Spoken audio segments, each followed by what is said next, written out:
గడియారం మట్టితో కట్టిన చార్మినార్ కనిపించింది.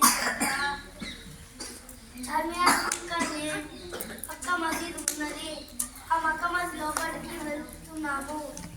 వెళ్ళినాక అక్కడ చాలా పావురాలు మరియు మనుషులు కూడా ఉన్నారు. ఇంకా స్విమ్మింగ్ పూల్ లాంటిది ఉన్నది.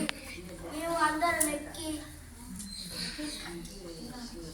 పైకి ఎక్కి మెట్లు కొంచెం పైకి ఎక్కి చూస్తే అక్కడ రాజులు చనిపోయిన మసీదులు ఉన్నాయి,